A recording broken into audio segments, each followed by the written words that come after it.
1,69,46,667 కోట్లు అంటే జీడీపీలో debt ratio 56.2%. సగటున రోజుకు 4,618 కోట్లు కేంద్రం అప్పు చేస్తుంటే ఇలా రోజుకు 2,959 కోట్ల వడ్డీ చెల్లిస్తా ఉన్నారు. ఐఎఫ్ఎం నివేదిక ప్రకారం జీడీపీలో జపాన్ అప్పు 221%, గ్రీస్ 212, సింగపూర్ 163, అమెరికా 115, యూకే 113%.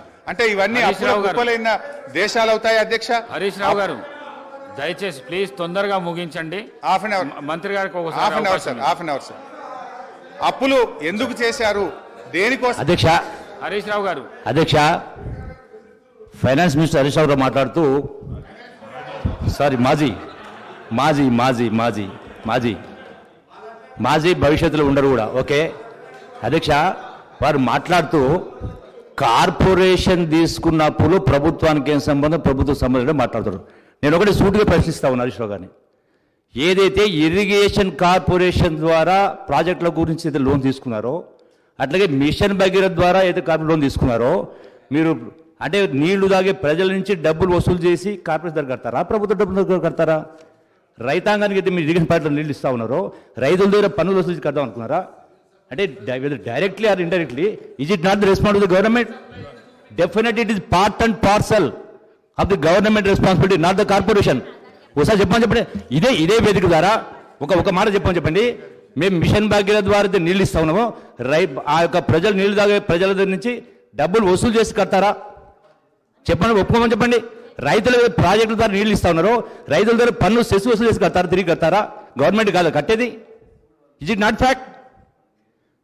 అంటే రాష్ట్ర ప్రధాని గారు మిస్లీడ్ చేయట్లేదా? Definitely is misleading total state. It fact, ఒప్పుకోమని చెప్పండి. మేము ప్రాజెక్టు కట్టించిన దానిపైన రైతాంగం నుంచి పన్ను వసూలు చేసి కార్పొరేషన్ ద్వారా ఈ రుణాలు చెల్లిస్తామని చెప్పండి. మిషన్ ద్వారా నీళ్ళు అయితే ప్రజలు నీళ్లు తాగుతా ఉన్నారో ఆ డబ్బులు ప్రజల నుంచి వసూలు చేసి కడతామని చెప్పండి. ఫ్రీ ఇస్తామన్నారు కదా. మీరు సాంకేతికంగా మీరు మీ యొక్క టోటల్గా మీకు ఉన్నటువంటి మేధాశక్తిని ఉపయోగించి, సాంకేతిక పరిజ్ఞానం ఉపయోగించి టెక్నికల్ మాట్లాడుతూ ఉంటే వాస్తవాలే ఉంటాయి. హరీష్ రావు గారు తొందరగా ముగించండి, ఇతర పార్టీలకు కూడా సమయం ఇవ్వాలి. స్పీకర్ సార్ దయచేసి ఒక 30 నిమిషాలు కల్పించండి, మీ దయ ఉండాలి సార్.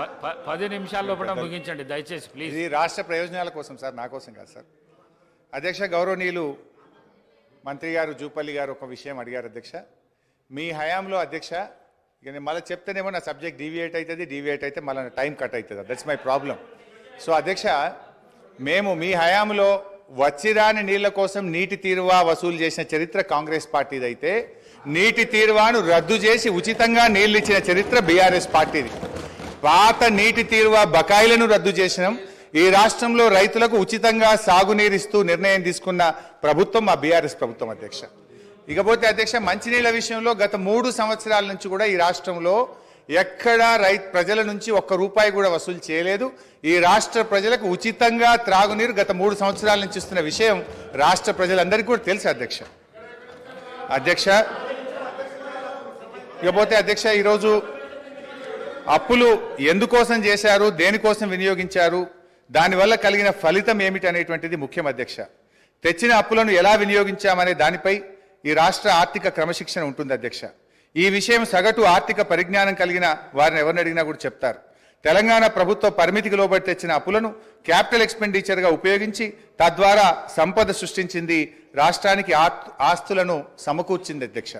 ఇవాళ బీఆర్ఎస్ తెచ్చిన రుణాల గురించి మాట్లాడుతున్న కాంగ్రెస్ ప్రభుత్వం ఆ రుణాలతో సృష్టించిన ఆస్తుల గురించి కానీ, వాటి విలువ గురించి కానీ, తద్వారా పెరిగిన సంపద గురించి కానీ, పెరిగిన తలసరి ఆదాయం గురించి మాట్లాడకపోవడం వారి కుట్రపూరిత వైఖరికి నిదర్శనం అధ్యక్ష.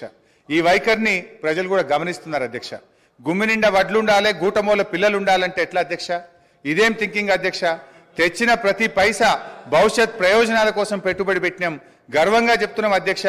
అత్యధిక క్యాపిటల్ ఎక్స్పెండిచర్ను ఖర్చు చేసి సామాజిక ఆస్తులను ఇవాళ ఈ రాష్ట్రం కోసం బీఆర్ఎస్ పార్టీ ప్రభుత్వం సమకూర్చింది అధ్యక్ష. తెలంగాణ రాష్ట్రం ఆరోగ్యించినాడు పరిస్థితి ఎట్లా ఉందంటే, ఒక విధ్వంసమైన రాష్ట్రాన్ని, కరెంటు చక్కగా లేని రాష్ట్రాన్ని, తాగునీళ్లు చక్కగా లేని రాష్ట్రాన్ని, సర్కారు తుమ్మలు మొలిచిన చెరువులు, తెగిన కట్టలు, శిథిలమైన తూములు, అలుగులు, ప్రాజెక్టులు లేక, సాగునీరు లేక, బోరుబావులే దిక్కైన రాష్ట్రాన్ని, భూగర్భ జలాలు అడిగంటి 600 ఫీట్లు బోరు వేసిన చుక్క నీళ్లు పడని రాష్ట్రాన్ని, ఉపాధి లేక జనం వలసబాటిన పట్టిన రాష్ట్రాన్ని ఒక దరికి చేర్చాలంటే, ప్రజల కన్నీళ్లు తుడవాలంటే దానికి ఎంత నిబద్ధత ఉండాలి, ప్రజల మీద ఎంత మమకారం ఉండాలి, ఎంత తపన ఉండాలి, ఎంత తపస్సు చేయాలి, ప్రజల శ్రేయస్సు కోసం, అభివృద్ధి యజ్ఞం కోసం నిధులు సమీకరిస్తే ఇది తప్పైతుందా అధ్యక్ష? క్యాపిటల్ ఎక్స్పెండిచర్తో ఇవాళ సంపద సృష్టించిన అధ్యక్ష. తెచ్చిన పైసలతో సాగునీటి ప్రాజెక్టులు కట్టినాం, పడావు పడ్డ బీడు భూముల్లో నదీ జలాలు మలిపినాం, నీరు పల్లె మెరుగు అని అవహేళన చేసిన ఆనాటి కాంగ్రెస్ నాయకులు నోళ్లు మూతపడేలా నీళ్లను ఎత్తిపోసినాం, విధ్వంసమైన చెరువులను పునరుద్ధరించినాం, చెరువులకు ప్రాజెక్టులను అనుసంధానం చేసినాం, నీటి నిల్వ సామర్థ్యం పెంచినాం, భూగర్భ జలాలు పెంచినాం, భూమికి బరువయ్యేంత పంట పండేలా చేసినాం, రైతుల గుండెల్లో ఎనలేని భరోసా నింపినాం, తాగునీటి కోసం బిందె మీద బిందె పెట్టుకొని మైళ్ళ దూరం నడుస్తున్న ఆడబిడ్డల ఆవేదన తీర్చినాం, నడింట్ల నల్లాలు పెట్టి శుద్ధి చేసిన నదీ జలాలను తాగునీరుగా అందించినాం, తెలంగాణ విద్యుత్ ఉత్పత్తి పెంచినాం, పంపిణీ వ్యవస్థల్ని బలోపేతం చేసినాం, నాణ్యమైన విద్యుత్తును ఉచితంగా వ్యవసాయానికి అందించినాం,